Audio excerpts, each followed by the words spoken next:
Yeah. So, hi, I'm Kevin Potter. This is my wife Danielle. Hi. And here's pan over to Doug. That's Doug. He's a key part of the He's a story. key part of the story. So, I found this building. So we'll just start from the beginning. I found this building, and I used to work at a machine shop across the way from Doug, and we always talked about trying to get a building, and I found this one really cheap, and I thought for sure I'd be able to get a loan, but the banks don't like to lend money to people who actually want to start a business. So, but Doug, I couldn't get the loan, so I told Doug, I said, Doug, you got to buy this building, and he goes, well, I won't buy it without you, and Here we are. so he lent me the money to buy my half of the building. So it was super nice. Yeah. And so we'll just do a quick panoramic of the building. If you've ever been here, you've seen it. Woo! And there's good old Doug. All right. So it didn't have this. It used to have a bunch of offices in it. They were built illegally. It looked like little rabbit hutches. So we tore down all the offices. We repaired the roof. We put electricity in the building because it really didn't have any. I mean, it had the kind of switches from the 1920s, like exposed wire everywhere. So we tore all that down, and then my friend Harold and Doug, they helped me build this mezzanine. And when Doug's daughter Lauren started working for us, he built the stairway because we used to have a ladder. That's terrifying. Yeah. And then when my wife came to work for us, Well, Joni worked for us first. yeah, Joni worked for us Joni first. Kisro She was a good sport about the ladder. Yeah. Yeah. And then when Danielle came to work, she wanted a place with air conditioning. So we basically made a greenhouse. She calls it the Crystal Palace. Right up there. All plastic. It's a It's small a office. little plastic office. There's a window air conditioner, and it used to be me and Brianna in there, and a little coffee station, and a love seat, and a table. Yeah. And everybody would come in there when it was too hot or too cold, because in the summer, we didn't have air conditioning or anything outside, and you would get halfway up the stairs, and you could feel the heat. It would get hotter. And so by 1 or 2 in the afternoon, it was just impossible to work. So. And we're in Arizona, so we're talking Arizona summers. Really hot. Yeah, it would be like 110 degrees in the building. But, so, Then You wanna go down there? now we You have guys air go in front of me. conditioning. So we started a trend among machine shops in town of air conditioning their building. Who'd have thought? Yeah, I actually wasn't going to come to work anymore if I had to keep going because it was brutal. So now we have air conditioning. Yeah. And it's great in here. Okay. I'll follow you guys. So this is how we used to cut all the cups.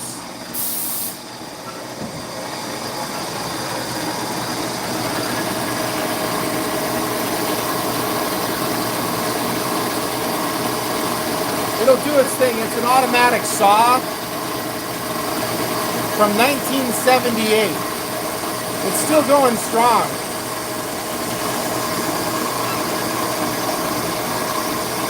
It just takes a second. The exciting part's going to happen in about 5 seconds. Here we go. And it pulls the metal ahead. So, you guys can't understand The the excitement. excitement of getting an automatic saw. We used to cut them one at a time, and a person advanced the bar manually. And then when we got this, Game changer. oh yeah, that was huge. And there used to be more manual machines in here, Remember when you guys would complain about the finishes on all of our dies? Well, we ended up going with CNC machines in order to run faster to get smoother finishes because the stuff from World War II wasn't cutting it. This is what we used to use. And it sort of broke your heart. Yeah, actually my son looked at me like I'd shot his puppy when we stopped running this and put a CNC machine in. So now Doug uses it. So it's a Pratt & Whitney from 1942. It's even got the war finish tags on it. But I love that machine. So here, we'll go in the back. I keep trying to get out of the camera. This is where we build the presses.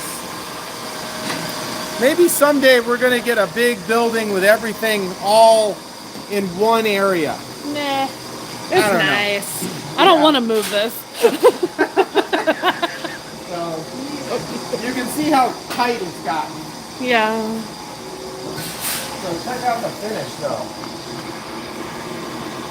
Because you were finishing each one by hand. By hand, yeah. Yeah. And that's just not feasible. No. So this machine does it all itself. And then this is where we used to make all the hydraulic cylinders on this lathe here. And So Lodge and Shipley. this machine here, we used to use it for making all of our steaks and for the platens. I used to mill the platens on this. I haven't let anyone get rid of these yet. That's good. They're just tucked in the corner. It's nice. And then this one, so I used to have everybody lined up, like we would all stand in front of a machine and we'd pass the part. And that way we could produce a finished part by the end of the row. But now the CNC machine changes tools itself and we don't use these too much anymore. I still use this one for making dies. That's why this is what we use for making a lot of the dies and doing all the relieving before we start sinking. So that's why it's got this fancy head on it. So I can tilt it at all angles. This thing's great. And then something a little more modern. These are all from the 50s. Yep. Yeah. I guess let's go. Relics of the past. I know Danielle wants to talk about how you got things from the top down. Oh yeah. So we didn't sell very many presses back in the day, which I know you guys find hard to imagine. So we used to sell like one a month. So we had this basket with a winch, and we would winch the parts up to the mezzanine, assemble it, put it in a box, and then winch it down. So that was our, that's how we did it. And the pieces of mail. Oh, and mail. Like, so when we first started, a good day was like, we'd ship like 5 or 6 things. There was a period of time when it was just Lauren and I and Joni where we stopped answering emails and phones because, well, all we could do was get yelled at.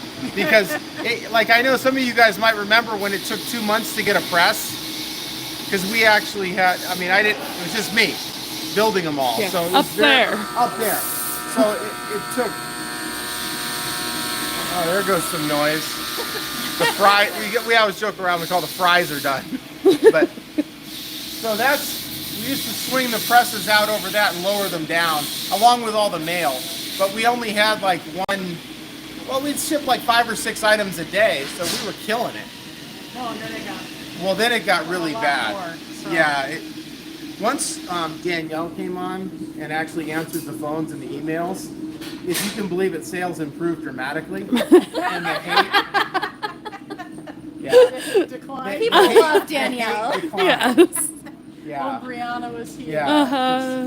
We used to have really poor customer service. When I mean poor, I mean none. We didn't have any. There was no instructions because Annie wasn't here. There was no instructions. You just got a box with stuff in it. And good luck. Some people were shocked. I was like, you should have known what you were getting into. Well, some people used to call just to be sure we were real. we were real. Or they that's would funny. order a press, and then Kevin would call them to talk to them. And then finally one day he called someone who ordered, and the person was just like, "Why are you calling me?" And really put out that he called. And so he was like, "Well, I just want to be sure, You know what you're talk to you doing. and all that stuff." And I don't know who it was, but Now we reserve that for 100 tons. I know who it was. Don't say. No, she was one of our first press customers. well, obviously. But she was like, "Don't call me." Yeah. Why are you calling And me? he was just like, "Oh my gosh! Like, why wouldn't they want to?" What a help. Well, I figured. I guess you know what you're buying. So. Yeah. Anyway, this is how we finish the backs of the pancake dies. They run through these machines. They're basically sanders, and then they're hooked up to a big dust collector back here. Yep. So you just Put 'em lay in them one down there, side. and it just comes out, and it's all sanded smooth. And this is what we use for. I use this for surface grinding the tops of the tool steel dies that we use in house. And then this was, if you guys ever remember our little round anvils, I know they were very popular, and they were great. We used to make them on this, and it's called a Blanchard grinder. And this one is so old that when I called the company to see about getting new grinding stones for it, the guy goes, give me the code, the serial number on the machine, and I give him 4 numbers, and he goes, no, it's like 12 numbers, and I go, no, this one only has 4, and he goes, oh God, I got to go to the microfiche, and they actually made me the stones for it. That's amazing. And it still runs great, but we don't use it too much. We call it a sludge generator. When you think of industrial sludge, this is what generates industrial sludge. Kind of see. Yeah. This thing spins, and this spins, and it puts that really pretty finish on those anvils, and creates this fine mist that you walk away from this machine covered in grit. Breathing it. Yeah, and breathing lovely. it. So it's not fun to run. This is our press brake. Yeah. Laser engraver. And then here is what we do, we got this so that we can you're gonna see the sizes on the tools. So we're marking the tools with like a serial number so that you can actually tell what finger size it is for the bender. That's why we have one of these. It'll engrave numbers in it. This is a 400-ton Hans Schoen from the Ruhr Valley. So this is a really serious piece of equipment that is way overkill. But we can sink dies in it really quickly. It was very scary watching it being delivered. Yeah, they almost tipped it over. Uh-huh. When I bought it, it was on the 3rd floor of a factory. Unfortunately, I didn't know that part. Should we show them the drop hammers? Oh, yeah. So what these are, this is how dies were struck and sunk in the early 1900s. And like our sign says, this machine predates safety. I'll show you the safety feature they included in it. This is the, it's so that you have both hands on handles. So you can't accidentally put a hand in the die and blow your fingers up like grapes. So I'm going to fire this up. And then you can stand over there and you can see it. So all these gears, it used to be driven by leather flat belts.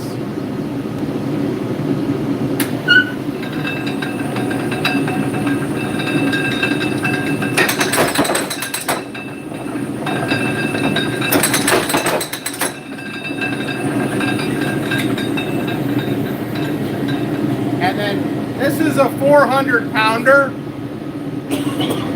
This is a 200-pounder. And only Kevin uses these. Yeah. I don't. Yeah, I'm the only one who runs these. Because they predate safety. But they're so cool. Well, that's funny. So that's lots of fun. We'll have to do another video soon Yeah. doing that. All Yeah. right. Keep on moving. Recruits, make sure Vincent's around. When we get in there, make sure Vincent is This is where Vincent used to cut up all the Cranston fancy wire on this big shear. Now I got him a small shear because I like his fingers. I think he probably does too. Yeah, he's pretty good at banjo. So here's Jake. Jake laser cuts all of your pancake dies. So we got a small laser here. He's making FSS dies right now. And this is where we do it. And that's who does it. Welds them all up. So if you've noticed a big improvement in the quality of our pancake dies, it's him. He's That guy right there. The laser's been specially tuned to do this type of work.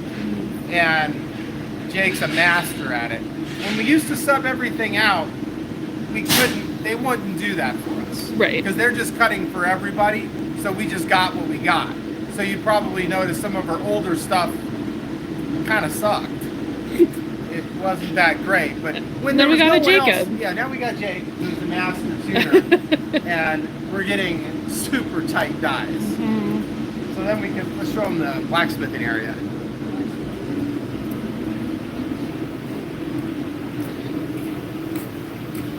So this is Doug's blacksmithing area.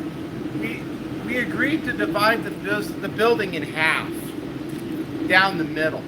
I've had some mission creep where I've kind of swelled up and taken Once or over twice. more than my fair share of the building, but he's good with it. So, go on through.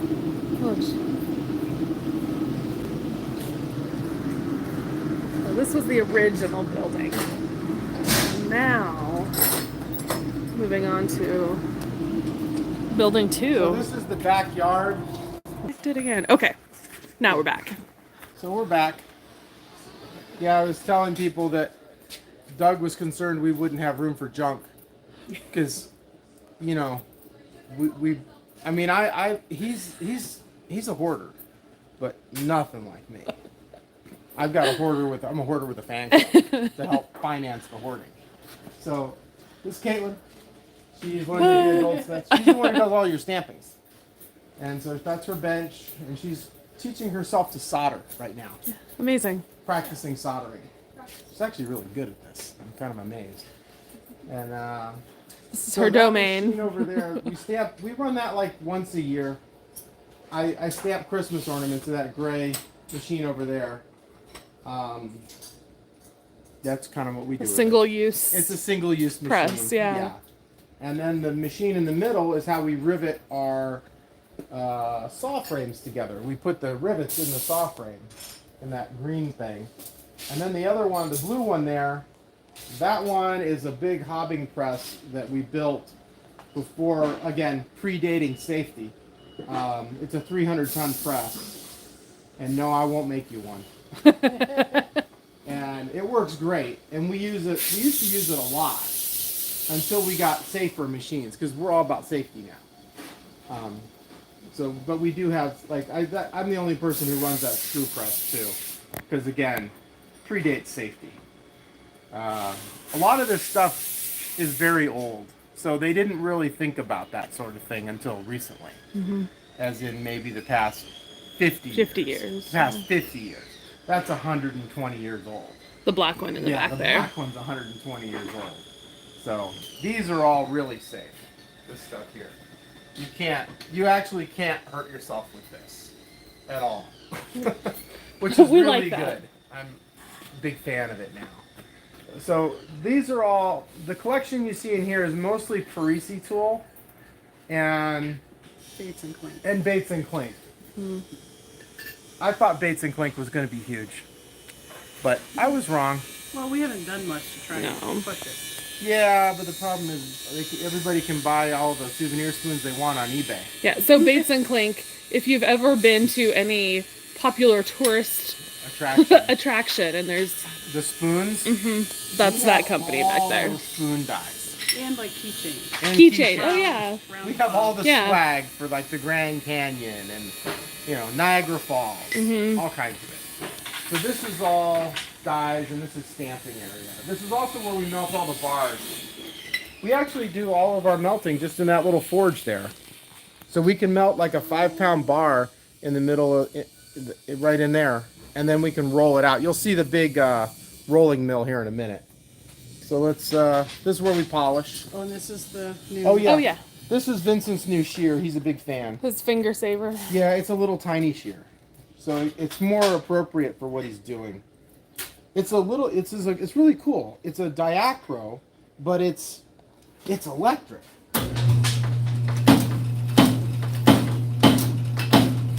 It's just the coolest. Found it on eBay. All the things you can find. So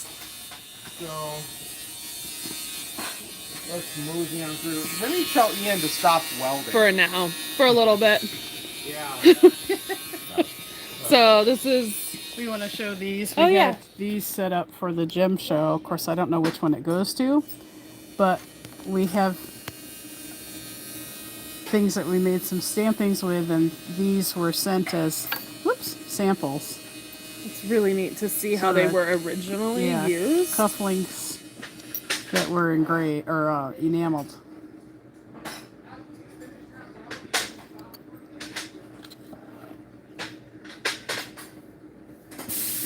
They're so pretty. And so these are the dies. Yeah, that match with these. I like the apple. I hadn't seen that one before. Oh, that's cute. And then a picture frame. Yeah. My gosh. Yeah, That's this is huge. a picture frame die. And this went in a great big drop hammer. Not a 20-ton tabletop press. Not a 20-ton tabletop press. No. Obviously, I've never used it. Maybe someday. The 1,000-ton will get it done. And you want to talk about that? Oh, sure. So what this is the original artwork for one of those religious medals that came out of Paris. So this is, you can see this was hand carved. Pretty cool, huh? It's just plaster. So they probably would have carved it in clay, made a mold, poured the plaster into the mold, and then they put this on a pantograph and traced it and cut the hub. And then you'd have... Yeah, but didn't they take this and then cast it in bronze? from Sometimes, this? yeah. Oh. So there could be a bronze one of these out there somewhere as well.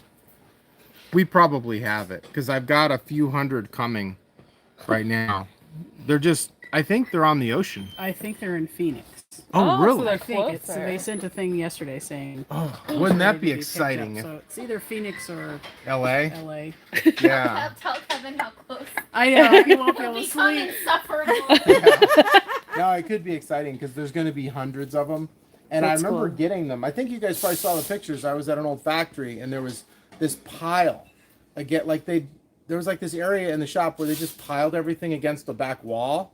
And it was just like, there was all kinds of garbage there. And there was just, I dug through it and it was just all the Galvanos. I mean, there were hundreds of them. And initially I said I was going to pick through them and try to buy the ones I liked. And then I decided that it was easier just to buy all of it. Because I don't want to miss something, you know? Yep. So we got all of them. Along That's with, exciting. Then when I found more underneath, they were everywhere in this place. They were under the drawers. They were in cabinets. Because they already had the dies. Like, Yeah, they didn't... They don't want them. But we do. So, we do. Anyway. We should show the yeah, shipping we'll show area, the shipping just area. with the process. Just go... So this is packing and shipping. So this is, I bought this building here, this little strip with a PayPal loan. Just, you know, if you've ever wondered, I've been called a financial crash test dummy. Don't buy property with a PayPal loan. You have never suffered like that. It was nearly unbearable. I'm surprised I have teeth left. Kevin lost his mind. It was like we paid off a building in Did he- 6 months because they take all your money. They all your Well, money. I think we may have said we would pay it back like 20%. So it would take 20% of every order that came in. Which essentially is the entire profit margin for the company. I didn't think about this. And then they have their regular fees, and They got take, fees. They take 3%, so 23%. And then it was Christmas time, and so it was 20 or 25% off.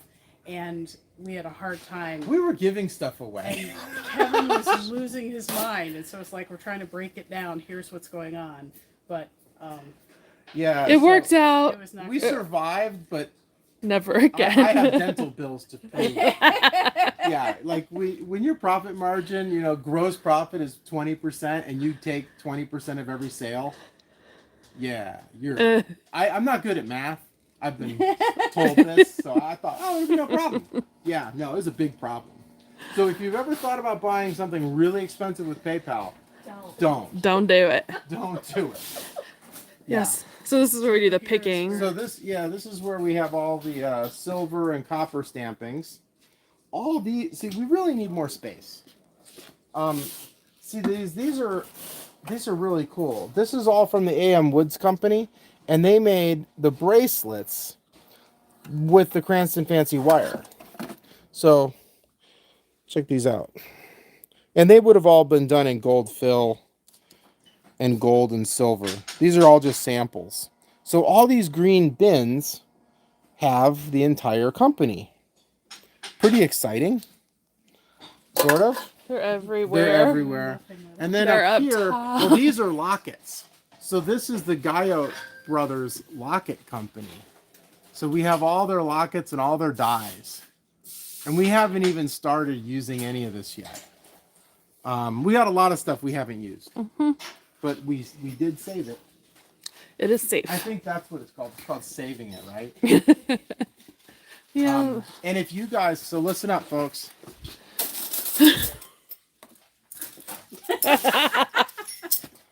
Dog tags. These are a thing. Stainless dog Stainless. tags. These are the real deal, stamped by the official military dog tag manufacturer. Right before he went out of business, he did a big run, and I have it. I didn't realize when he goes, to these guys, he goes, I just have a few left. And to him, a few meant 16,000.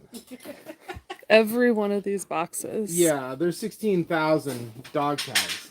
So we have a lot of them. So if you comment below if you need want a dog tag. or 50. Or 50. So we should put them on. Some sort of a sale. Buy a box of 1,000. Yeah. We'll make you a deal You for can laser $12. if you guys have laser engravers or stamping, you can stamp stuff in these. That's how they did it. But And they're not really- with impression dies. No, but you can use like hand stamps. I mean, and you could, so they're really cool. And it's the real deal. The official real deal. So we have a lot. So if you want to start some kind of a business producing or selling dog tags, Give us a call. give us a call. So this is Quinn. He is the guy who picks the orders and makes sure that this stuff goes in the right box. Yep. And You so can see where we need more space because we're definitely out of room. we're tight. It's getting kind of silly. This is their domain where Yeah. Oh, I like our little they pick and pancake die pull racks. everything. I think did Jake make those? I believe so, yeah. Yeah. Smart. Yep. Impression dies. Tootsie Roll. Tootsie Rolls. All your orders this week get Tootsie Rolls. Yeah. This here is where we keep the pattern plates for the rolling mill patterns. I think we got a couple racks of these. We do. We're up to like almost 400 of them now. We're getting close. We're getting close.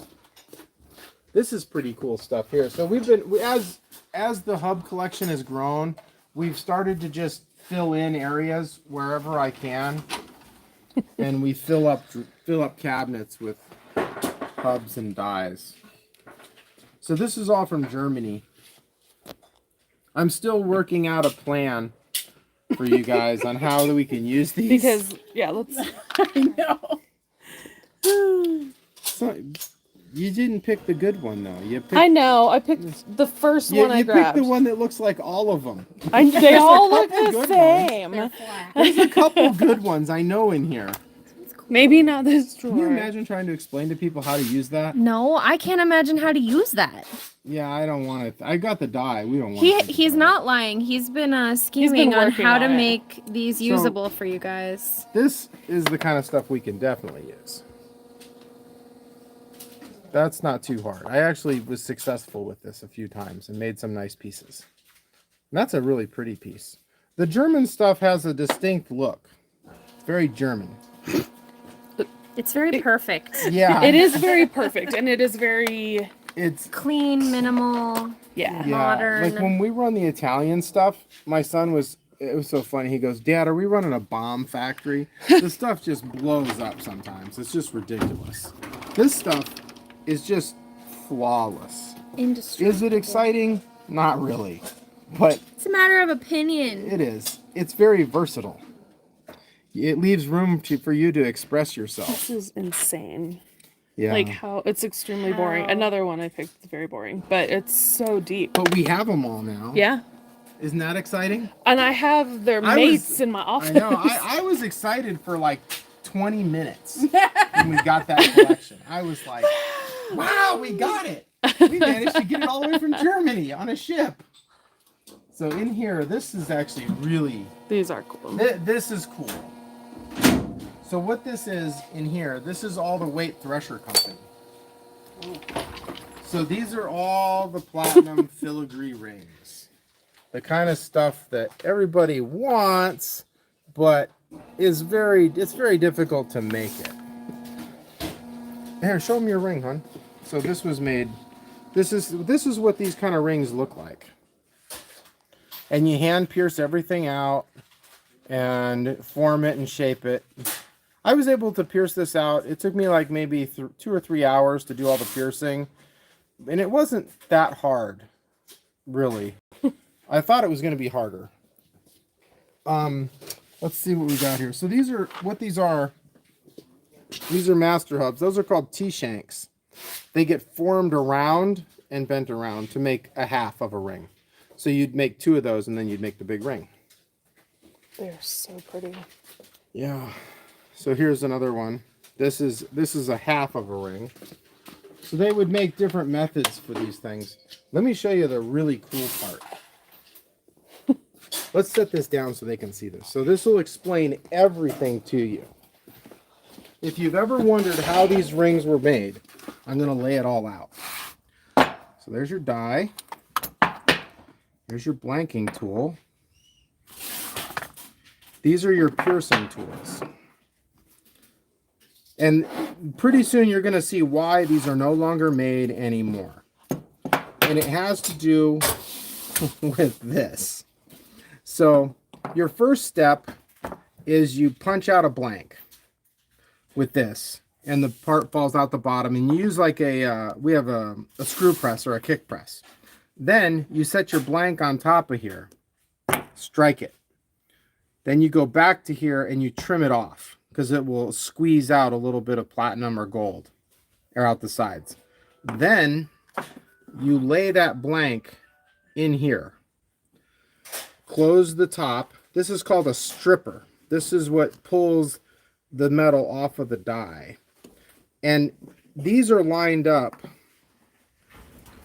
with a in your screw press. You have to get these dead on perfect or you will destroy the tool.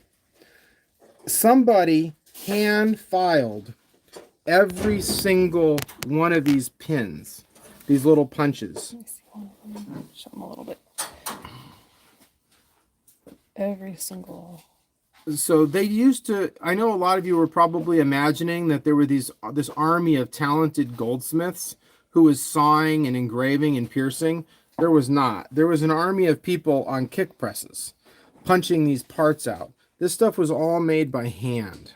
So a person sat down at a bench and filed out all these components by hand. You can see it's very crude. This is from the 1900s, maybe 1910, 1920. And each die has its own set of tools. This is why they went out of business. This is 100% why. This is, when I show this to like jewelers and stuff, because a lot of people are very excited to know that the tooling still exists. And they come here and they're like, let's do it. We're going to do it. And then I show them how it works and they go, basically the response is, oh, hell no. And this is just the cutting set of tools for one design in one size. Right. So there's still more. Then you got the forming tools. And then you have the soldering jigs. So it's very, very labor intensive. So if you were to make just one ring, you'd have like 8 hours in setup. So it's easier to just pierce it out by hand. So that's what we do. Yep. And plus it's so soothing. Let me put this away. So that's what's in all this whole box here. In this green. Of course, I locked it because I thought you were done. No, we're never done with the weight thresher. Then trying to close the door. Oh my God. Yeah. I need to help. There, we got it. So that's what's in all these. Every single one of these is filled with this company. Yeah. And we've offered quite a bit from it, which is pretty cool. So here's a side shank. We've obviously used it once or twice because it's got a number. Yeah. But that's what's in here. And it's pretty fun. I usually go in here to make stuff for Danielle when I want to just spend like a week with a little saw. Yeah. So it's pretty neat because it's all complete. All the boxes have all the sets of the dies in them. I got this from Eddie at Eagle Tool. It was up in the rafters. They used to run this in production like 100 years ago.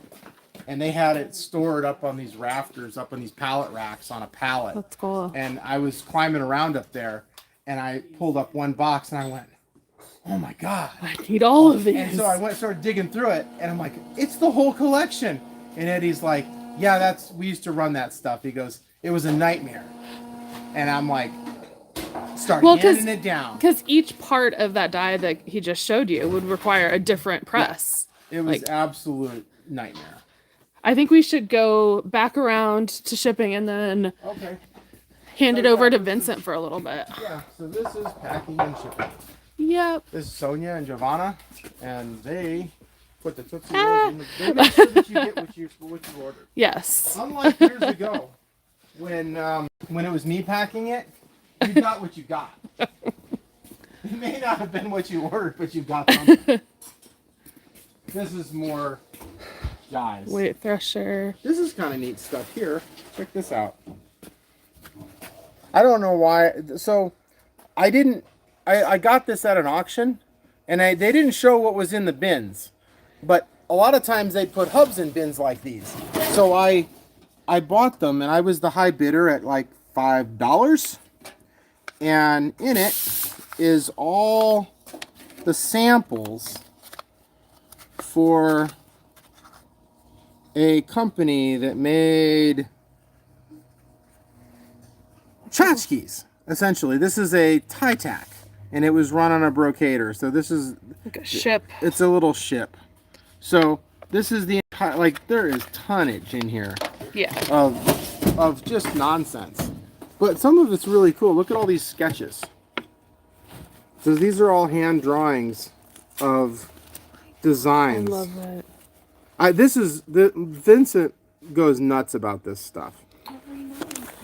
Yeah, so look at all these. These are all sketches. Oh my gosh, look at all those chains. Yeah, this is neat. And they got the pricing and everything. So that's what... It's the actual hand of the people involved. So here's like more of them. These are all their samples.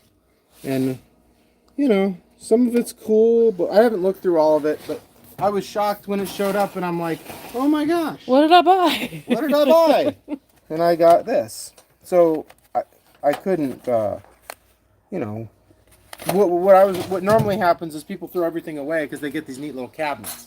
But the stuff that's in these cabinets, this is literally like the the life's work of this company, because they were an engraving company, and so we have several of these cabinets filled with this stuff. And so now Is Vincent over here? Okay. yeah, Vincent's over here. Vincent can give you the tour of the Cranston Fancy Wire Company. And then we'll get you back after Yeah. Vincent's. Hello. So, if you want to come through here, this section of the building is the Cranston Fancy Wire Company.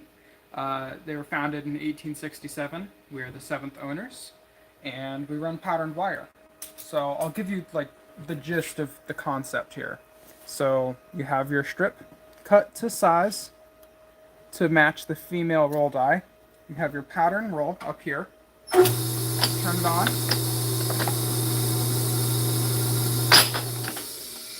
And there it is. Hold it. Yeah. So this is an H. Bluedell mill made in 1888. It's been in continuous service for 135 years. And the way that this would have been done at the turn of the century is that they wouldn't have just run like 1 foot or 6 inches for jewelry. They did jewelry wire, but they did tons of other stuff as well. And so there would be a big coil here, and you'd have your set here, you put it in, and run it out the other side, and there'd be a big coil on the other side, and they'd run like 500 pounds of wire. And then they'd set it on a pallet, and they'd ship it out to other jewelry manufacturing companies that would create the finished pieces. So this would be found on furniture inlay, this would be found on jewelry boxes, this would be found on instruments. A lot of it would have been found on like oil lamps, and tons of it would have been bracelets and bangles and decorative pieces like that. Show them the wobble bars. Oh yeah. So this is before the U-joint was created, but every single one of these roll dies is a different height. And so there you had to be able to adjust.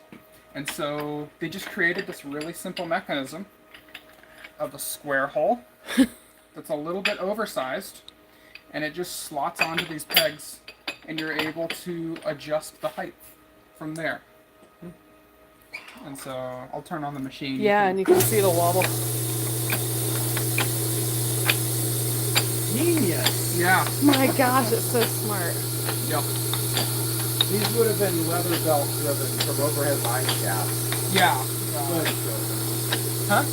Oh, yeah. No, like you were saying, this would have been driven by leather belt up from the ceiling. Actually, there's a hole in this middle for the leather belt. Oh my gosh, so it would have been directly in front of you. Yeah, so if you look down, you can see here's the drive pulley. And so we've attached an electric motor. But originally, it would have gone through the table to the ceiling. And they would have had 2 pulleys next to each other. One was a drive pulley and one was an idling pulley. And you'd basically just have like a stick, and you'd move the leather belt to the idling pulley to shut the machine off. Before safety was a concern. Predate safety. Yep. Yeah, so you can Amazing. take a look at. I'm working on reorganizing these to kind of streamline it, but we have pattern. I am. You're my kid. You're not streamlining nothing. My God. So we have patterns ranging from the 1870s into the 1960s. And yeah, I'm one person. I can't handle the catalog of 10,000 patterns. So what I do is I put 5 patterns up every month, and I offer them in copper, brass, and silver. And then at the end of the month, I take them down and replace it. So I'm getting ready for the February patterns right now. They'll be out on Saturday. The shiny ones are the ones that have been used. Yes. Yeah. So you can The see others he are hasn't- like... Yeah. He hasn't made a dent. Yeah. No. We're slowly going through. These are kind of neat. These would make baby yeah. cups. And so every single one has a different section of the story. Like we have the 3 little pigs, we have the Goldilocks and the 3 bears. And each cup would have a different portion of the story in really the neat. like the tea set. I have not run those. You got a whole lifetime. So Yeah. we're Yeah. So part of what we have in here is the Frank Moreau Company. They were started in 1929, and they were one of the biggest pattern rolling companies in the U.S. And Pretty much the world. yeah, no, they were massive, and so we made sure to keep all their hubs and dies still functioning. And so like that's a lot of what's over in this section is Frank Morrow patterns.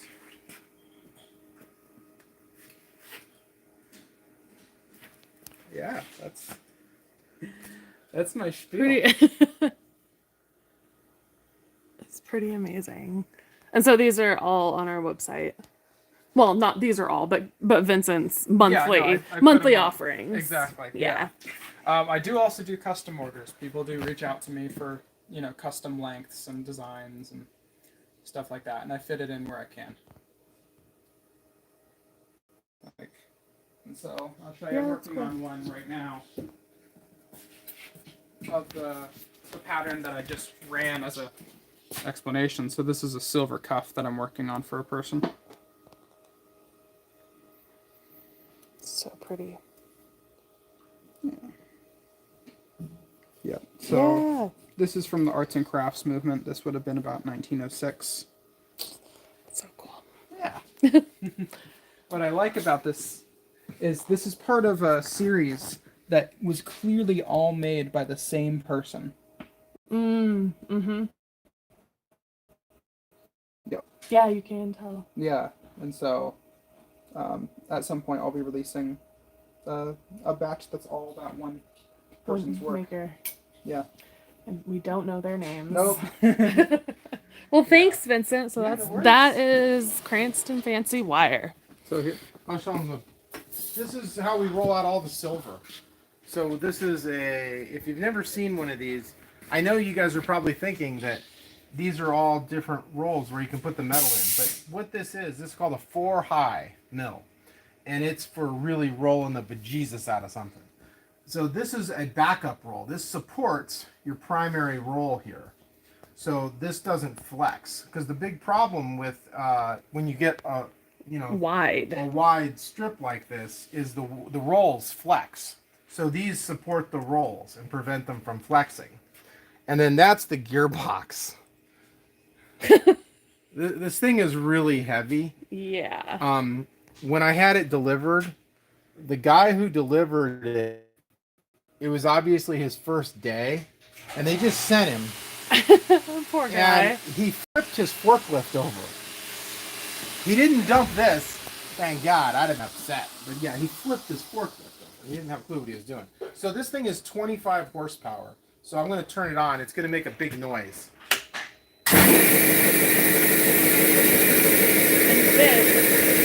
this is where your metal comes out. That's where your metal is inserted from the other side. It's not that upper opening. Yeah. And this is how you control the height, is you just move this big wheel. So this thing's great. If we didn't have this, because we roll like 5-pound bars of silver. And then, so if you guys, I know a lot of you guys who stamp and punch out parts know this, you get about 50% yield from your sheet of silver. So we'll stamp 2 pounds of stampings and we'll get 3 pounds of scrap. So if we weren't, that's one thing, if you guys aren't remelting and rolling your scrap, it's really expensive not to do that because you're wasting a lot of metal. So I know Lynette's giving me the look. We remelt everything and we re-roll it because otherwise we literally couldn't afford to do stampings for you guys. I think on our channel, we do have a video. I think it's called "Making the Most of Your Metal," where Kevin and I melt, stamp, re-roll to see how much we can get out of an ounce of silver. And you guys don't need, like, you don't need to roll 5 pounds. No. You need to roll like an ounce. And I see a lot of times people struggle with rolling. It's because they're using a hand crank mill and they're trying to roll a 10-ounce bar. Well, that's ridiculous. You're not going to roll a 10-ounce bar in a hand crank mill. You're supposed to roll just watch them, Kevin. Oh, I know. You're supposed to roll like 1-ounce bars, half-ounce bars. What you need for the job. You'll have a lot of success if you roll small amounts. fact. And it's like, if That I is want to true. roll 1 ounce in this, it's kind of silly. Mhm. But when you put a couple pounds in this thing, it just flies through. So this, let me show you. We used to melt everything with an induction melter, but we found that just putting it in the forge was quick. So we haven't used that in a while. This is where we heat treat. And this is kind of cool. Let me see if I can lift this. This is a salt bath, and it's full of molten salt, which is like the equivalent of toxic lava. So what we do is we soak the dyes in molten salt. Right now it's getting up to temperature. It's only at 1400 degrees. You can look inside of it. Like when we make copies of things, we have to use this. Yeah. So harden this the is steel. this is how we heat treat everything. So you saw that glowing orange soup? That's molten salt. So like if you got it on your body, oh my god. That's why we have these gloves. Yeah. Space gloves. Space gloves and face mask. Yeah. And yeah. So this is an EDM machine. This is how they make dyes today. Mm-hmm. As you can see, it's very dusty. I don't know why I bought it. We never We had used plans. it. We had ideas. Grand ideas. Grand ideas, but EDM dyes suck. They just. So you're saying you're selling it so we can. We're get the trying to space? sell it. We've been trying to sell it now for like a couple years. Oh, that's sad. It's no takers because there's so few people actually making dyes. So if any of you want an EDM machine, message me. Send us an It email. works great. You're doing a great job selling it, Kevin. Yeah. So this is where we weld all the parts to the For the press. for the hydraulic tanks. So we use a TIG welder. I say we, I mean Ian. Yep. It's the royal we. These are, if you ever wonder, this is what comes out of the CNC lathes. So all this stuff is from polish, basically finishing dyes. Yep. So this There's lots of machine scrap when it Yeah. comes to. Here, we can go look at it. I'm gonna go around this Okay. way, I think. Okay, I'm gonna walk around this way. Take the path of least resistance. There's resistance It's- everywhere. I know. Yeah, we're really jammed in here. It's kind of a problem. So what this is there used to be the screaming about the finish on our dyes, and Oh, now yeah. I get a little sensitive about it because this costs more than my house, and it makes your dye. It's really smooth. I mean, I know you can see the rings, but it's very smooth, and it radiuses it for us, so you don't have to worry about burrs. The backs look nice. Yep. Yeah, so what it does is it pulls the bar. There's two spindles on the machine. It comes up, it grabs it, it pulls it. Then this is the turret, and it comes down and it faces the part, and then it'll part it off. And then this catches it. And then there's like this little chute here. This is like a little robot arm, and it dumps it in the bin. So the thing runs completely automatically. And We just have to load bars. You just load bars into it. And that's all it does all day long for its entire life. It's never made a single other product. It just makes these blanks. And it does a good job. And it does a good job. It And works hard. It does. It does. It used to be, You. yeah, it used to be us. And, yeah, and a saw. This saw. This is how we used to cut them. So it used to take about, I don't know, 4 minutes to cut One puck. puck. To cut one And- puck. Yeah. They're starting with, I mean, We not. start with yeah. bars of this, so it'd take like 4 minutes to cut it, maybe 5. If we pushed it too hard, it would just break the blade. And then a couple minutes to face it off, and then we had to deburr it. The labor charge was. It was crazy. But then, Astronomical. so this does it in 32 seconds, the entire job. The only problem is we have to pay for the machine. Yep.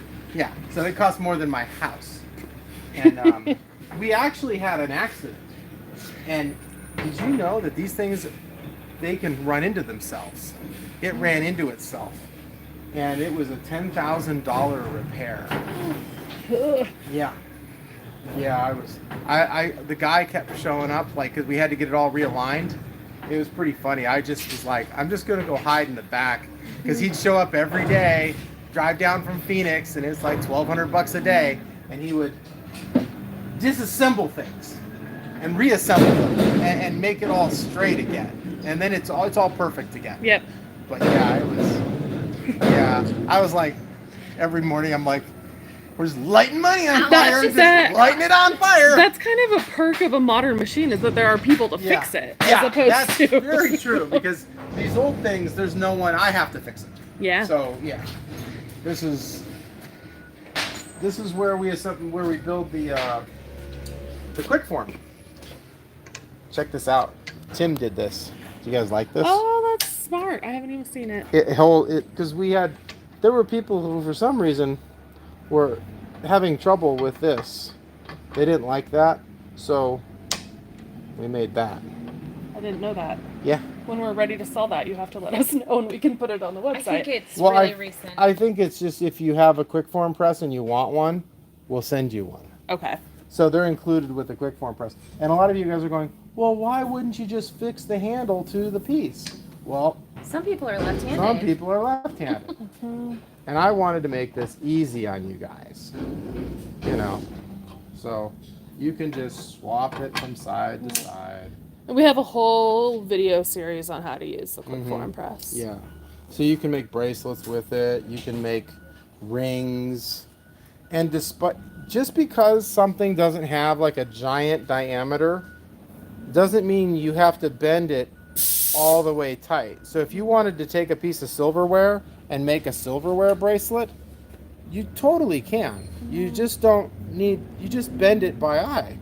You know, we don't need to make I mean, I could call a certain die a silverware bracelet bender. That might make it more self-explanatory. But yeah.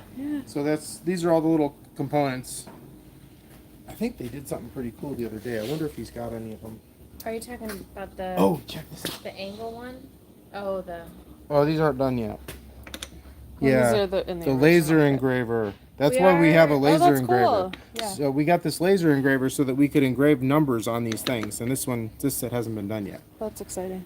Yeah. we are pretty close to the bending ones, though. Oh yeah. If you want to tell them. Yeah. Where is it? It's at our shop. Oh, it's at your shop. Yeah. But a 90 we did degree. make the 90-degree bending die. I think it's not quite 90, but yeah. Or whatever It is. does It'll two bend. angles, yeah. It does angles. So you don't have to bend it the full 90. Very close You to can bend releasing everything those. you want Yeah. within there. So Yeah. yeah. And then here's Ian. Ian Hi, just Ian. see, you're lucky because Ian just got off the Rona, the coronavirus, and I missed him terribly.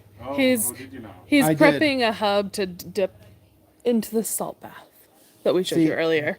Ian and I have been buds for a long time. Been here since, well, he's one of my kids' friends, so he has a special place, and we call it the Jam Boy. I'm allowed to yell at Ian. Like I can really unload on Ian. He can take it. Yeah. It's all the years of training. Yeah. He's become hardened to it. So if anyone needs some yelling at, hey, this is Mr. Lewis. So this is the guy who comes and gets all of our scrap metal. If you ever wondered where it all goes, Mr. Lewis. Thanks, Mr. Lewis. It all gets turned into Toyota. Yes, it gets turned into Toyotas. I didn't know that. I didn't either. So yeah, Ian does all the heat treating, all the silver melting, and all the assembly of the hydraulic pumps, and anything that involves fire, all the welding. This is Quarter Central here. This is Kevin's playroom. Yeah, so I wanted to make one room that kind of, would have all the old stuff in it, so that we could show it how it's actually used. So here's the 100-pound. This is from Van Cranus. This was from Larry Van Cranus, and this is his drop hammer. And we use it. This one came out of San Francisco. This one came out of Providence, Rhode Island.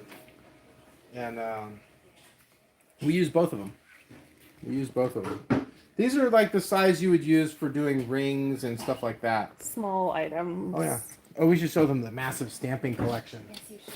Check this out. So I've been making my goal. Actually, Caitlin has been working towards my goal. She saws out all the samples. So every time we make a new sample, it's done in sterling silver, and it goes in these drawers. Now my fear is, I mean, I like stamping in silver, but I have this fear that someday, you know, I'm going to pass away, and this is going to end up at an auction, and someone's going to melt it all. And they won't think about how many hours of work went into it. Because I watched this happen to the Bowcraft collection. They melted the entire 12,000 samples. That was really sad. It was horrific. So somebody sat down and struck and assembled 12,000 pieces of jewelry, all different, all original, And then they melted it for scrap metal. Now, granted, the cost of the collection at 12,000 pieces was like $50,000 in silver, and I was offered it, but I couldn't do it. I mean, it was totally worth it, but yeah, it's just so much stuff. So we make stampings and samples of everything. So we're gonna fill the whole cabinet eventually. And a lot of these are things that we can't make dies of or don't have hubs for. Yeah. A lot of this is stuff if I find stampings in Europe or somewhere, I buy them so that we have a sample of what was out there. Because a lot of it's very old and it's just not available. So we'll eventually, actually, Caitlin's got a big old thing. I think she's got like 5 pounds of silver. Yeah, that's all great. been cut out, so we're going to put it in the cabinet. Yeah. That'll be pretty cool. So these are stakes for raising. We used to make these kind of things. We don't anymore. But yeah, these are made for the Cranbrook School. Yeah, if you find a Potter USA steak out in the wild, snatch it up. 'Cause It's collectible yeah, now. they're not being made anymore. This is a big Just got man. this one. Jacques and Diane Pitt's hand made these. Massive. Yeah, it's pretty sweet. So whenever I see a tool, like someone else making a tool, Get it. I grab it because anyone crazy enough to make a giant tea steak, I'm like, they made 10 of them, and I'm like, I don't know how many more people there are in the world that want like a 150-pound tea steak besides me, and like I know like 2 people, so but they sold them. That's good. Oh yeah, we should show them the pattern plates. Oh yeah. We got some good ones out there Okay. on the wall. We'll go look at these. Where are they now? Oh, here. So take a look at this. So this is from Gorham, and this is how they used to make the pattern plates for a platter. So this was all hammer and chisel engraved. Pretty sweet. So an engraver sat down with a hammer and chisel and cut this into a piece of tool steel. And it's probably like 18 by Yeah, 24, 22. Yeah, it's a big plate. And so we have a bunch of these. And they were you'd put your silver in there and it would roll a big platter. Amazing. Yeah. So all those ones that you see that you think are hand engraved, They're not. they're not. They're not. I know people like this kind of stuff, so we'll show it. So I got this came out of Gorham. It was a platter stake for planishing a platter. It is really beautiful. Yeah, it's in the original stump too. Pretty cool. And they even made this little top for it.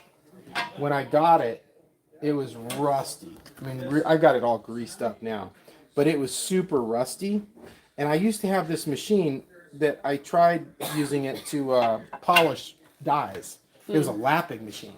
And so we flipped that thing upside down and put it on the lapping machine, and it polished it like a mirror. It's incredible. The shine on that thing is gorgeous. Oh my. So this is a small drop hammer here. These are automatic. 100 pounds? 100 pounds. Yep. Jeremiah restored that one for me. Fixed it all up. It's beautiful. If you can ever find yourself a Jeremiah, Keep him yeah, around. keep him. He's the one who builds the shelves and fixes all Restores the and restores rebuilds. machinery for Yeah. us. Yeah, because I don't have time to do it. And there's no manual. Like there's no Yeah, you just catalog have that to- you can look back at. And you have to remake the parts. The stuff is all worn out. When you get these machines, they're not in good condition.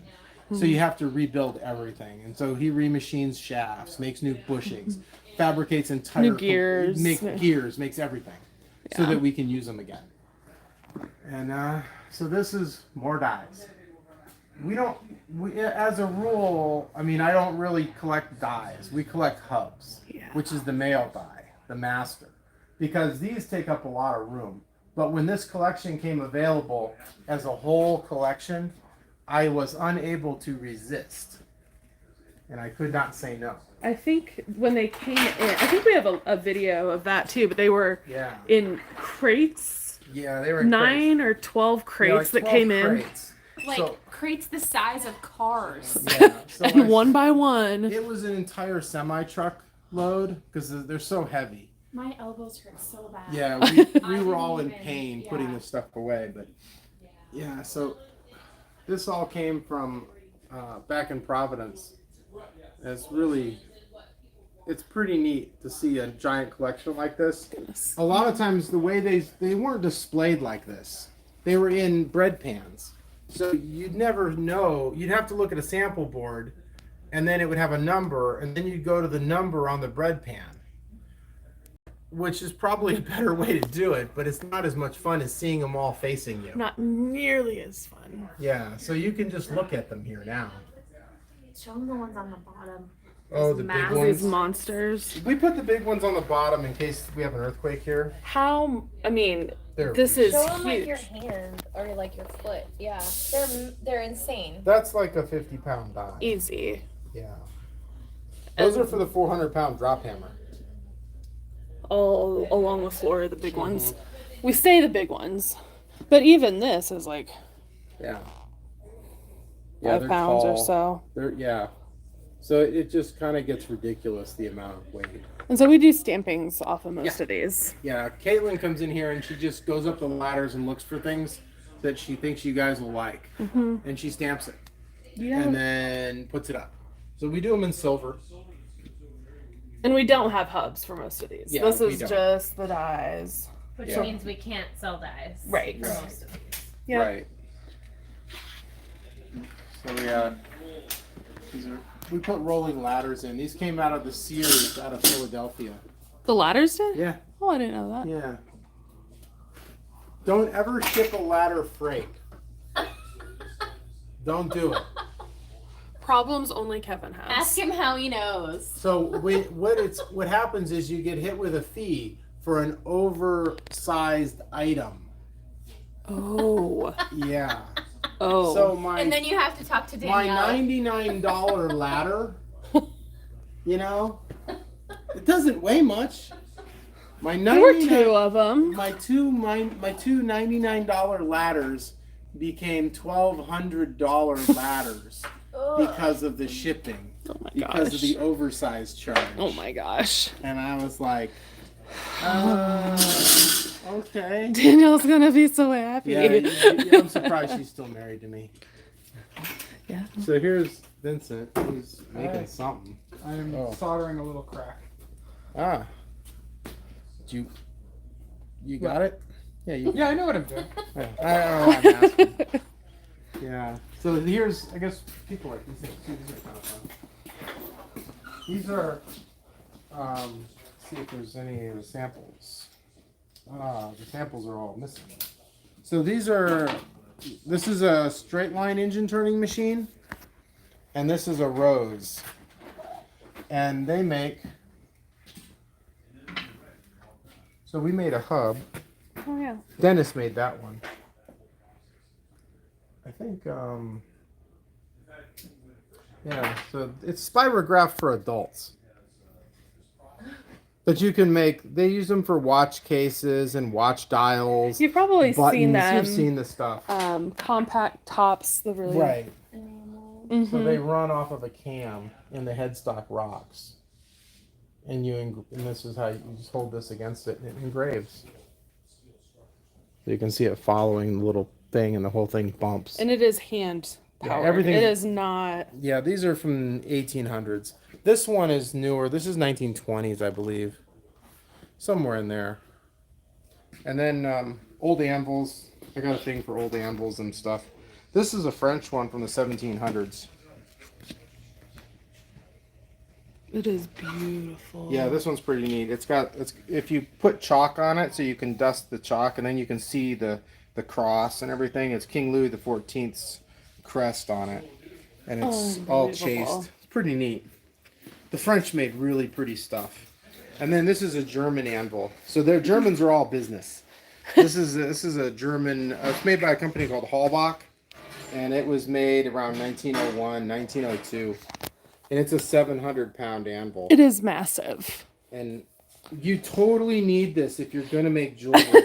It helps. It really helps.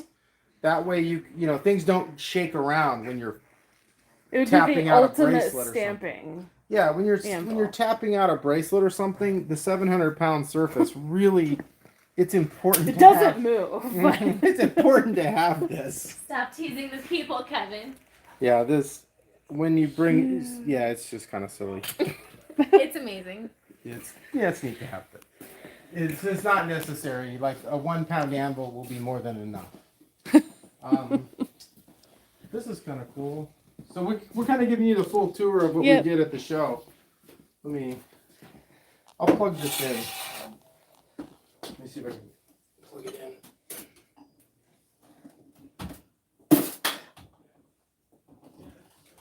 Okay, here we go. So this is a chain making machine. There we go. So the wire starts off with wire, and it goes through this thing here, which is called a straightener, and it's little rollers, and this whole thing gets moved over into here, and your wire goes through here, into here, where it's formed into a jump ring, and then it's cut and twisted and linked. And this is actually a rope making machine, so it does it twice. So I'm going to turn it on. This is the only machine. So Jeremiah wanted to take this apart because it was all rusty and it was frozen up. And Jeremiah was like, I'll take it apart and clean it. And it's like, you are not taking this apart because I don't even think you could ever get this back together. So we de-rusted it, assembled. And we put a little motor on it, mostly just for our own amusement. So here it goes.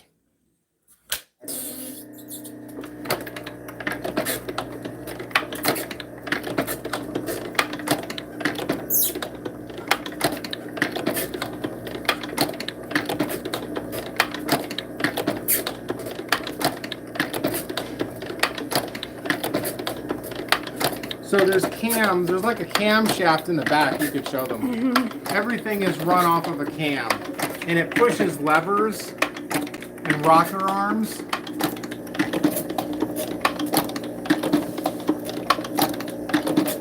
Amazing. This is 1880s, 1890s. This is a German machine. So those cams push the rockers, move these things. Pushing and twisting. And you can see down here. The chain drops out the bottom here. We have made about a foot of chain. Absolutely amazing. Yep. Ooh, going faster. Yeah. You can see these cams here are what advance the wire. They turn it into horizontal motion. Yeah. This one pushes it. It's just interesting to watch the whole thing go. And the sound is so good. And this is running super, super slow. This would have been chugging along though. Oh yeah. In production. Yep.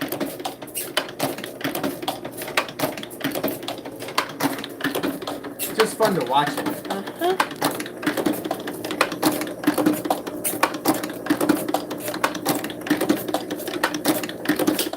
it would have run off of an overhead line shaft with a leather belt. And then here's your idler. So you just take your hand or a stick and you move it over to the idler, and it's just idling.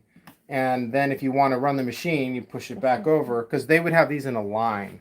There wouldn't just be one machine. There'd have been, well, we were at that factory. Yeah. There were What was hundreds. the name of that factory?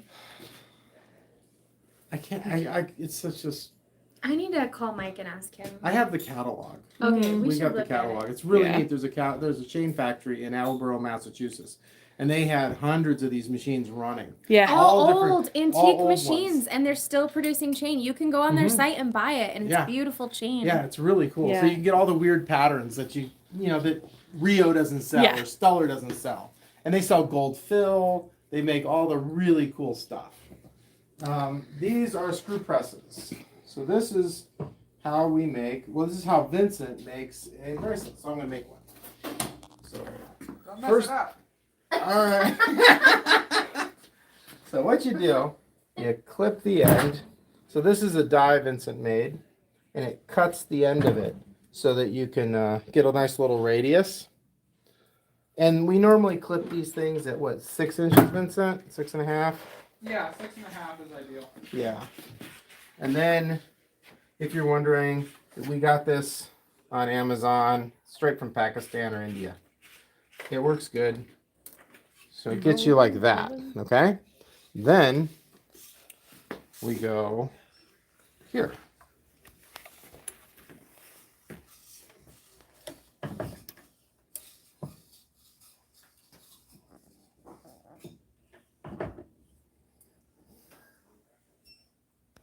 And there's your cuff. Ta-da. Ta-da! So yeah, Vincent sits down here and cranks these things out by the truckload. So that's That's that. that. This is, well, I guess we'll get into the dies now, huh? Yeah. Do you want I to guess- start at the end of the hall and Sure. or where do you Yeah, want to let's start? start at the end of the hallway. I'll show you the cool stuff. Because none of this previous has been cool, but this is the pretty So stuff. this is all Van Cranist here. These are all rings. It's all rings. Really, it's an awesome collection of rings. These are fun. Very wearable, Yeah. modern. And if you've watched any of our videos with Tom Herman, after he does all the chasing on them, they look amazing. Actually, let me grab one. I've got one. Da, da, da. So So- beautiful. This ring is somewhere in here. But look at that. It's all pierced out and chased. So that's from one of these in here. It's like So they a- would be stamped to get the Mhm. general form, and then go back in with itty bitty, like microscopic chasing tools. and then you finish it out. And that's what a die struck piece of jewelry would have looked like. Well, at least from Van Cranist. They were like the best of the best. So pretty. Yeah. Floor to ceiling. And we have some hubs, but we have more dies than we have We have a hubs. lot more dies. Yeah. I mean, I can raise hubs from these, but it just takes so much time. Yeah. And sometimes it's just easier for us just to sell some silver stampings. Mm-hmm. These are all compact cases and really fancy roll dies that we're too chicken to use. Very high relief. Yeah. Vincent's itching to use them, but I'm like, you're not going to be the kid who wrecks those. That's not happening. You don't get to be that person. We're not going to try. Yeah, I love these amphora earrings. These are my favorites. Oh yeah. Aren't those? pretty. Didn't you say those are Tiffany? Yeah. I Yeah. love those too. They're really pretty. Yeah. Yeah, this stuff is really cool. These are all engine turns. So this is those patterns that those machines make. These are all little pill boxes. Yep. In compact cases. And belt buckles. And belt buckles. Yeah. Yeah. So in here, this stuff here, you get the full deluxe tour now. This is all the different pilot wings from World War I, World War II. Yeah, these are all real early pilot wings. We've even got balloon pilot wings.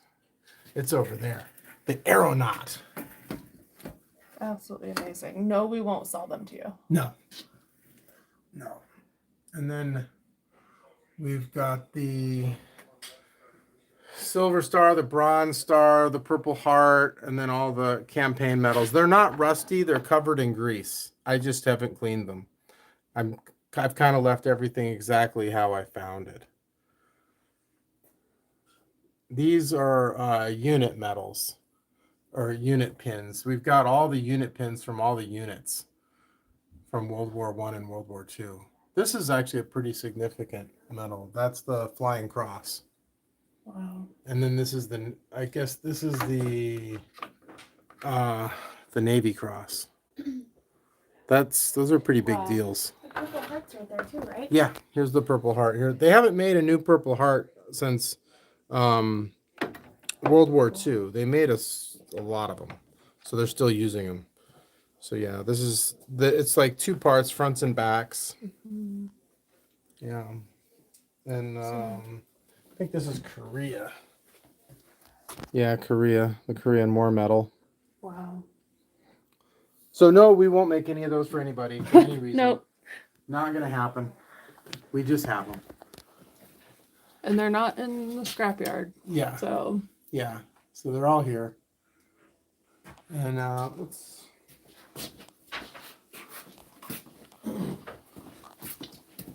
These are more compact from Parisi Tool. Really cool stuff. All 1930s Art Deco kind of stuff. And this is the reason we got the 1,000-ton, because we have big stuff like this. Huge. This is why you need a 1,000-ton press. Is to push And these something compacts. Yeah, these are just too big to do with a 500-ton. It just won't do it. So you need a lot of tonnage. So these are, here's more Galvanos. These are the bronze models of the plaster one we showed you earlier. So soon the entire building will be full of these. And let me show them some of the cool cat stuff. Cool cat videos. Cool kitty videos. Look at that detail. So these came in with larder. So these are really nice. Very pretty. Yeah.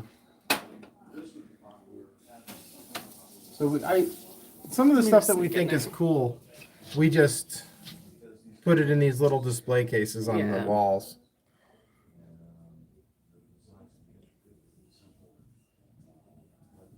You might recognize some of these, like that axe. I think we've made a copy of some of them.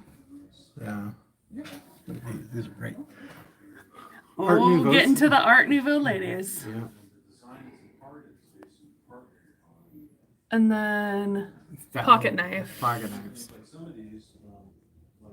And those were made with the straight line and the rose engine and brocading machines that we showed you earlier. And then let's see. This is I've got a good collection of Boy Scout stuff coming, or I've been collecting Boy Scout stuff. So we've got a lot of Boy Scout stuff. Yeah. Eventually, I like to think that someday we're going to organize, but I know that's probably not true. I love that idea. Yeah. Let's go to Annie's office because she's like the queen of the hoarders around here. It's really all. Whatever. The hoarding queen. Yeah. You're the queen of the hoarders, Kevin. So this is a match safe. This is before they invented the Bic lighter. Oh, This one is by Whiting and Davis. that is a true Isn't that great? masterpiece. So I saw a picture of it, a finished one. It was an 18 karat yellow gold Oh my with god. blue enamel. So it's really awesome. That thing probably glows. Yeah. And then this is the participation medal for the Olympic Games, 1932, Lake Placid. So they used to give out these. It's not a new thing. If you showed up at the Olympics, you got You a got little something. You got some I mean, swag. Honestly, if you got to the Olympics. Exactly, you got a little something. But if you actually won, this is what you got. This is the gold medal for the Winter Olympics, 1932. Pretty So, cool. As far as we know, that we just have the front. Yeah, we just have the front of it. The back might be here somewhere. It is possible. It's totally possible. And it's probably sitting on a shelf somewhere and we don't know it. It's probably turned 90 degrees, so we can't see it. Exactly. Yeah. So these are all Art Deco enamel compact cases. So this would have all been enameled. Really cool stuff. Pretty. Yeah. Just making Oh here. yeah. Just get These some are. close-up This is shots. another reason for the 1,000-ton press. I've got to work up the courage to put this in a 1,000-ton press. The hand engraved original master tool that's 100 years old, so that we can actually. It's not just a shelf sitter. It's actually we can use it to make a die. So we're gonna pick We're gonna the start ugliest with one the first. most basic, The boring most one basic, first. boring one first, and then see how it works. See, because I haven't been able to talk to anybody about this because I don't know anybody. I mean, we've tried and looked. You've figured out just through trial and error so Yeah. much. The big stuff has been really hard. This is pretty cool. Look at this. So that's carved into a block of steel. This came out of Paris. So we got a whole bunch of these things. They're really neat. They're hubs. Yeah, they're hubs. They Not look like stamps. they're not stamps. They're hubs. I know people are like, can I stamp that in wax? Well, why?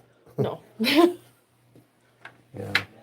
Yeah. So this is Annie's Bugs. office. She's the keeper of the Bugs bugs. and birds. Yeah. I think there's some cool stuff up there.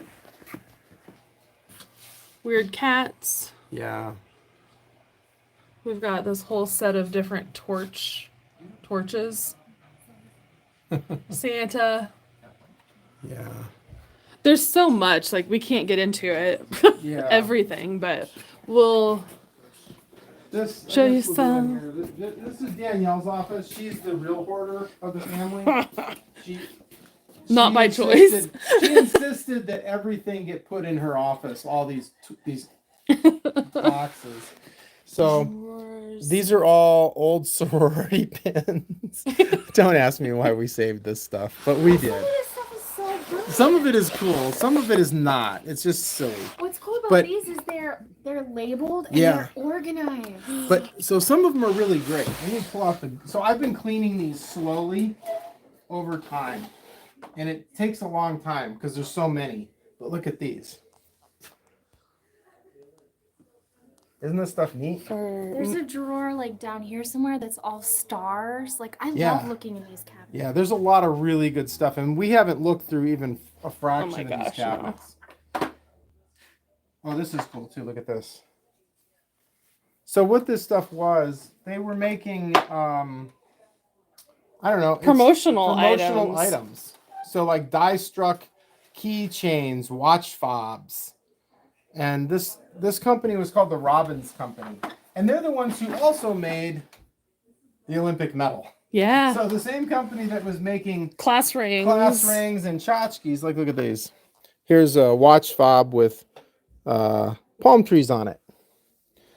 There's when you go through these, we found so many cool things. Like we have the Indianapolis 500, World Series stuff. All this really good stuff. What's this? There's two drawers here with like floral spoon handles that people would love. Pretty. 19. This is the Municipal League Association class of 1920 something.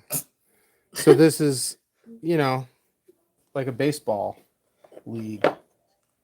So And that's if all you- these drawers. My son loves to do the research on these things, and he comes up with all this cool stuff.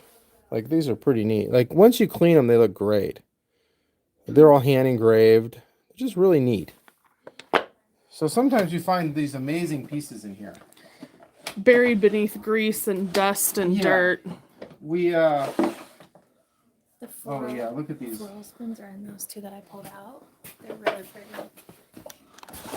These are Oh, spoon spoons. handles. Yeah. Oh, did you want to show them the Niagara ones?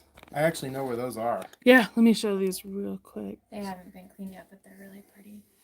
The next row down is a bit cleaner. Oh yeah, those are better.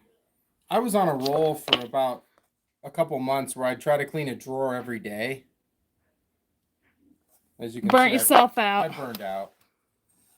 Oh, I think this is the drawer that I used when I did like, can you find Kevin?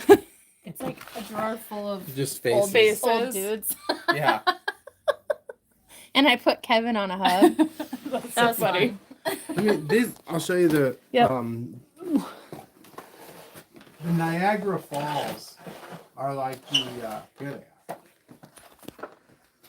So this is the Maid of the Mist. We have all the sizes. It's the Maid of the Mist for Niagara Falls. It's like the world's most famous souvenir spoon of all time. And this is the Master Tools. Yeah. Pretty exciting when I found these. I was like, oh my god. We have them. We got 'em. We've seen the top of the mountain. This is kind of neat. This is the most valuable player medal. That's kind of cool. National Baseball League. Yeah. Pop All that Tarts. stuff came, yeah, Pop-Tarts. I keep my unfrosted Pop-Tarts in here because people will steal them.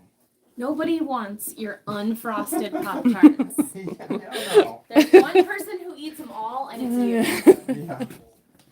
And let's see. This is all the French stuff here.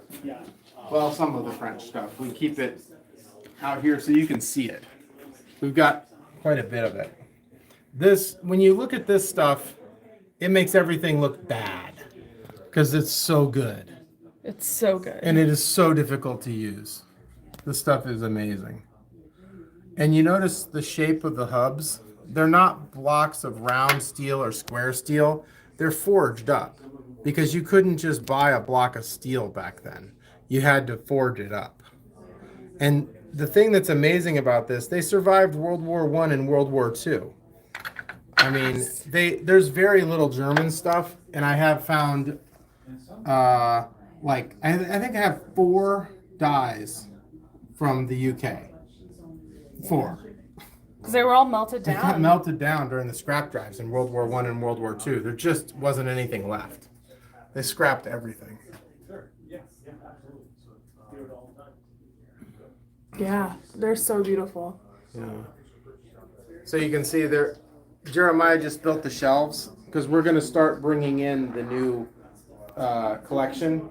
So there's going to be hubs down here, and then hubs here.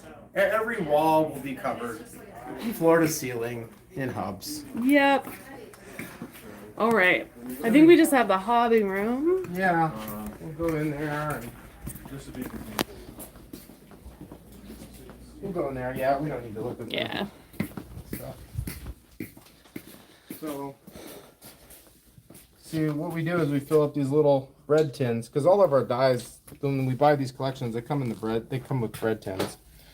So a lot of you guys have wondered. This is a domed one. We do that so that we get all the detail.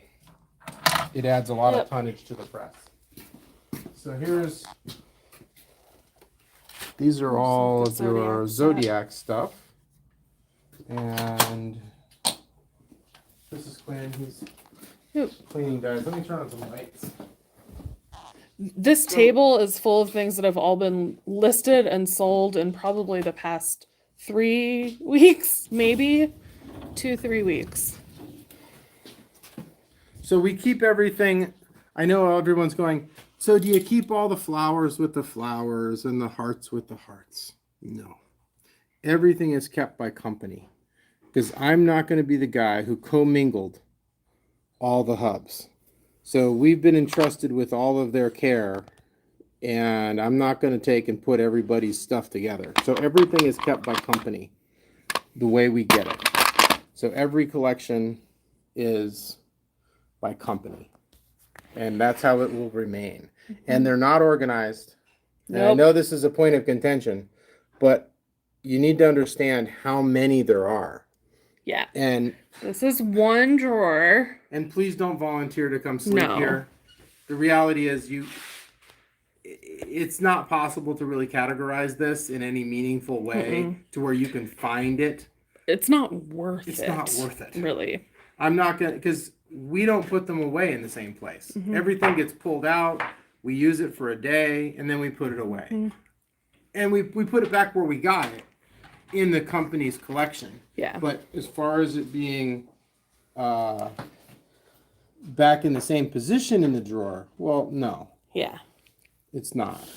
So And yes, this gives you a little bit of scale. So this is one drawer. How many hubs do you think are in here? Probably a couple hundred. 300 to 400. Yeah. This is one cabinet. And it's all one company. And this Foster is and Bailey. one company. Yeah. So and we have the- 50 companies. And then This is literally what a lot of you guys don't understand. This one drawer this is a lifetime for a person. This would take a lifetime, and like their entire life to make all these tools. It's literally their entire working life, And so what we have here are thousands of working lifetimes of tens of thousands of carvers and hub makers. So it's pretty much the entire history of jewelry making for the past 150 years. in this room. And when I first started collecting this stuff, it didn't seem like that big a deal. And then it really started to dawn on me that the more we got, I realized, well, there's a very limited amount of this. And, It's disappearing every day. yeah. So this is all from Germany. And they made everything in components. And so these are all little diamond pieces. They held diamonds. Little ring tops and settings. So there's just drawer after drawer after drawer of this If stuff. Marie Michelle is watching, she's gonna freak out in this drawer. Yeah, this is her favorite drawer. I know. This cabinet has all of this her is stuff. her favorite cabinet, I'm sure. Those are all settings. So you could literally make beautiful little pendants and earrings. It's just they're finished pieces. They're You ready could to take go. a random handful of like 5 or 6 And create hubs an and entire have an jewelry collection. entire line of jewelry. Bracelets, pendants, and that's what they did. This Yeah. stuff is all post World War II. I don't have any pre-World War II German stuff. It all got destroyed. So this is, Kevin finds the German stuff very unexciting. Yeah, I'm really into the French stuff. I like the French stuff. But they We got did make, something for everybody. yeah, but they did make a lot of nice crosses. They did make really pretty I mean, crosses. the Germans made good crosses. They're very, very pretty. Like these probably, let's see how many we got here. I mean, just these here are really great. And we've never run those. I don't think we've run 10,000 dies. Probably not. And we have over 1 million. And that's probably like this cabinet. Yeah. I mean, this is more German But stuff. These so are- many of them, like, there's lots that we can use, but there are so many that are broken or chipped or too fragile to use. Like, Or we know will not sell like a domed Yeah. no circle. one's gonna buy Right. But then you have a really cool cross. That's neat. Yeah. So, yeah, there's so much of it. that. Ugh, yeah, I can't even get it out. Yeah. Let's see So what's in all these these are drawers. just I think more it's more of the same. pruning. More of the same. There's a lot of Zodiac stuff But, in yeah. Let's fight our way back here. Yeah. This is First company. Parisi. So they take up 3 cabinets.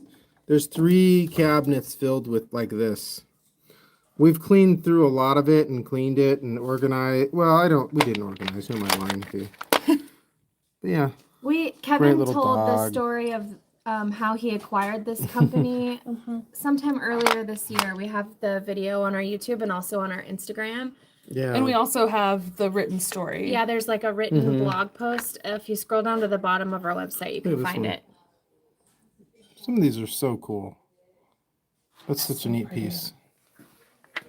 And then this we have really a- started everything for Kevin as far Yeah. as impression dies.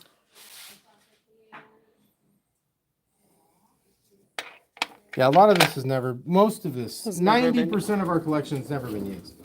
So if you miss something on our website, just know that there's probably going to be something even better the next day. This is all larder and son. So we have 3 cabinets of larder. Tons of rings. I Lots love of rings. larder. These are all the rings that you guys like. Yep. The ones we call the humpback rings. Yeah. These are cool. Look at these. This makes the end of a bracelet. It's a good way to finish the bracelet. Oh, we've listed that one before. Yeah, so we run all to this put it up? stuff. Later today? Oh, sure. We can put it up. We'll double check That'd be it. 'cause fun. Yeah, Make sure I it's will. hard. We haven't sold it in a long time. This is all. So this is more Foster and Bailey, Billiman, Pratt, John VA. More Foster and Bailey. Yeah. This is all Whiting and Davis. This is the company that made the handbags. Like the mesh, The mesh metal bags. mesh bags. Yeah. So these are all match safes and little pill boxes. Isn't that a great earring? This one, this That was in my personal stash. I Yeah. was going to. Oh yeah, that's the one, isn't it? Let me see. I love that one. Do you want me to set it up? Those two. Oh yeah, those are spectacular. Gosh. Those are larder. I can't. I believe imagine those were trying Tiffany. To But sink those. Turn look of the how century. deep that I know. is. I haven't tried to sink any of those. Uh-uh. I'm pretty sure we could, but they were designed for enamel. I've seen them Oh. in pictures, so they were all enameled. Beautiful. Yeah, just really cool. Here's a So pretty. compact case or a locket case. They also enameled. Mm-hmm.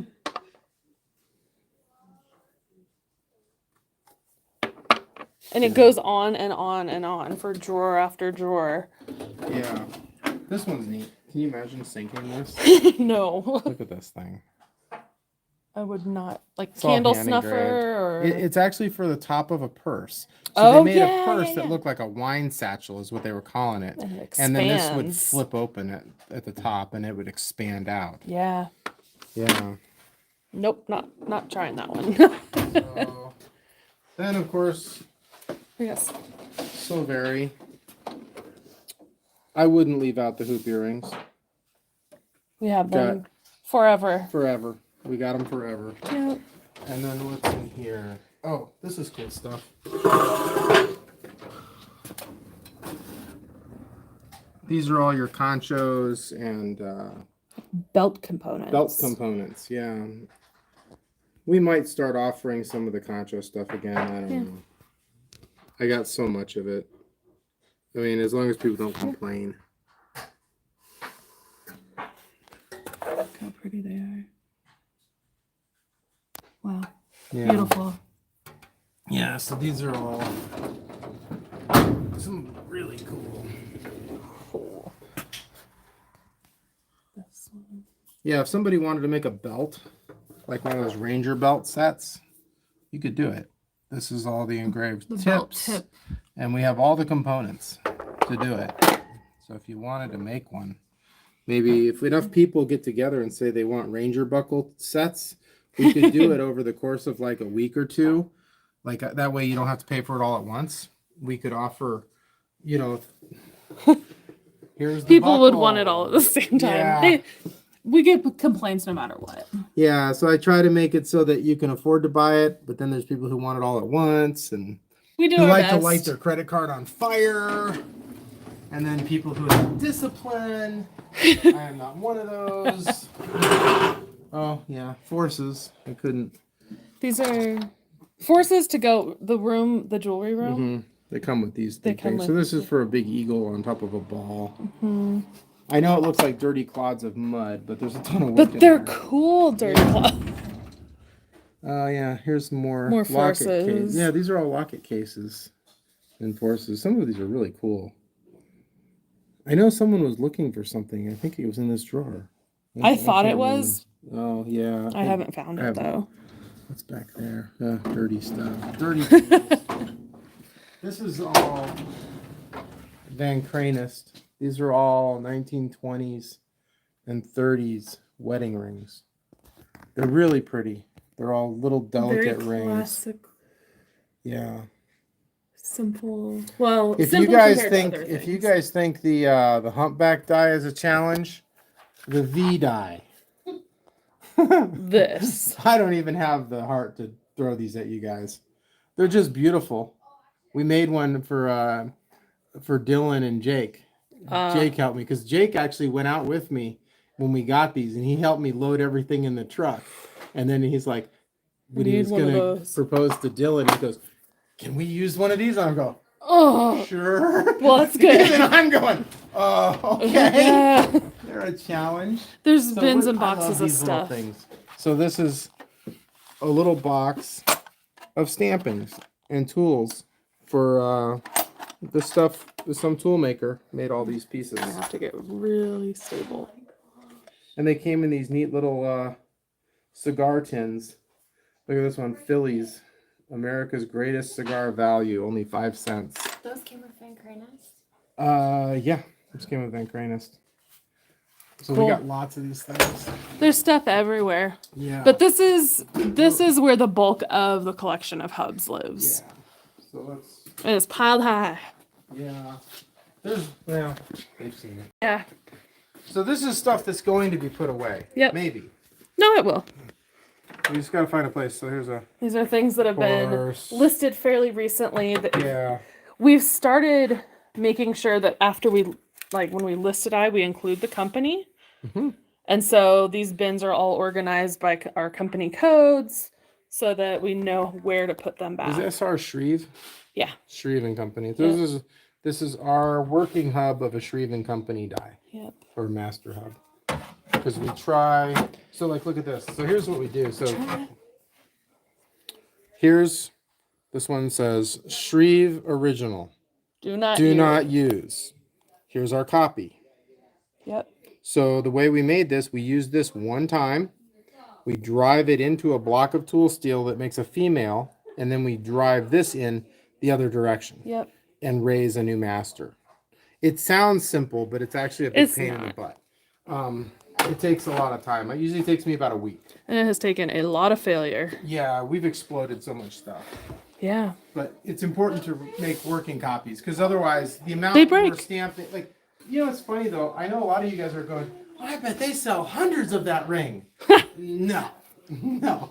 Most things sell less than 10. 99% of Yeah. what we make Yeah. sells less than 10. So when Over you- the course of its lifetime. yeah. So a lot of times I see people post a picture of something and I go, that's probably the only one. Yeah. Like there, we may Yeah. have sold one or two. Yeah. A majority of things sell 3 or 4. Some things sell 40. The stick, The stick. 1,200. 1,200 of you bought the stick. And it's from the Woodsman of the World. And what it is it's a little stick. We actually have this. pin. You guys probably know the stick. Uh-huh. Because 1,200 of you have it. It was a pin. And you would hang your axe. So the Woodsman of the World was like is like the Moose Lodge, but with lumberjack theme, essentially. Okay. And they would, you'd get an axe. Yeah. So So this whole table is things that have been recently listed. So I think we calculated how many impression dies we put up each week, and it's something like 97 new things every single week. So when you say that we don't have enough, that's great. so good. Yeah. This We is have a something French for one. everybody. Yeah, and the reality is you don't need it all. No, Because there's no way you're gonna buy all of it. It's too much. no. It's just And you way. shouldn't try and buy don't- it all. Yeah. Just buy what you can use and make stuff with it. And sell 'Cause- stuff and buy more. Exactly. Destash it. Just destash your stuff. Because the reason you can actually sell it again is because I didn't make it again. In most cases, I didn't make it again. So therefore, you're not competing with me to sell it at some discounted price. You're able to resell it for nearly what you paid for it, or sometimes more, I guess. Yeah. There seems to be a lot of hate surrounding What you do after. profiteering, but it's your die, and you can do what you want with it. Yeah. But yeah, a lot of this stuff, just share it because, like when someone asks for something, we don't know where it is. Not really, no. Yeah, I mean, even when I love it when they quote the number, and I go, well, yeah, we could find it on the website, but that doesn't mean we can find it in the drawer. It's in one of these drawers. Definitely helps though. It knowing helps that a we're doing lot. the If you can company narrow codes. it down to the company, Yeah. that helps. But then we have Eli, who Uh-huh. syncs all the hubs, and Eli Has a system. can find it. He's got like a brain like Incredible a steel trap. brain. Yeah. Yeah, he's got like a steel Yeah. trap for a brain. Because I've gone in here afraid to even ask him. Like he's gonna laugh at me. He goes, just goes over and grabs it. Yeah. I'm like, oh my god. But that kind of covers the bulk of Potter USA. So this is the This history is- from start to finish. More this is- pattern plate. Oh yeah, more pattern plate. Cranston Wire Fancy strip. wire. Do a plug for 2 o'clock. Oh yeah. Do you want to do a plug for 2:00? We're gonna embarrass Kevin a little bit, maybe. At 2:00. We're gonna ask him some probing questions, and we're also gonna ask the same questions to Danielle and Mitch. And we'll have Kevin's responses, and we'll have Mitch and Danielle, and see Who knows how Kevin close- best? how close they are to getting Kevin right. So come back at 2:00. Yep, 2:00. Yeah, I tease Mitch that he's my heterosexual life partner. Hi, So Mitch. Why hello? why hello? 2 p.m. Heterosexual life partner. 2 p.m. tonight They've or known this each other afternoon. for a long time, Yeah. and Mitch is our general manager. I feel like I'm being cornered like Yeah. So 2:00 this afternoon, we're gonna go eat lunch. We'll be back and we'll see who knows Kevin best. So, thanks for hanging out. Thanks, Kevin. guys. Thanks, Vincent. And there's your tour, Potter USA, and there's Jake in the back. All right. See you guys. Bye. Bye, guys. Bye.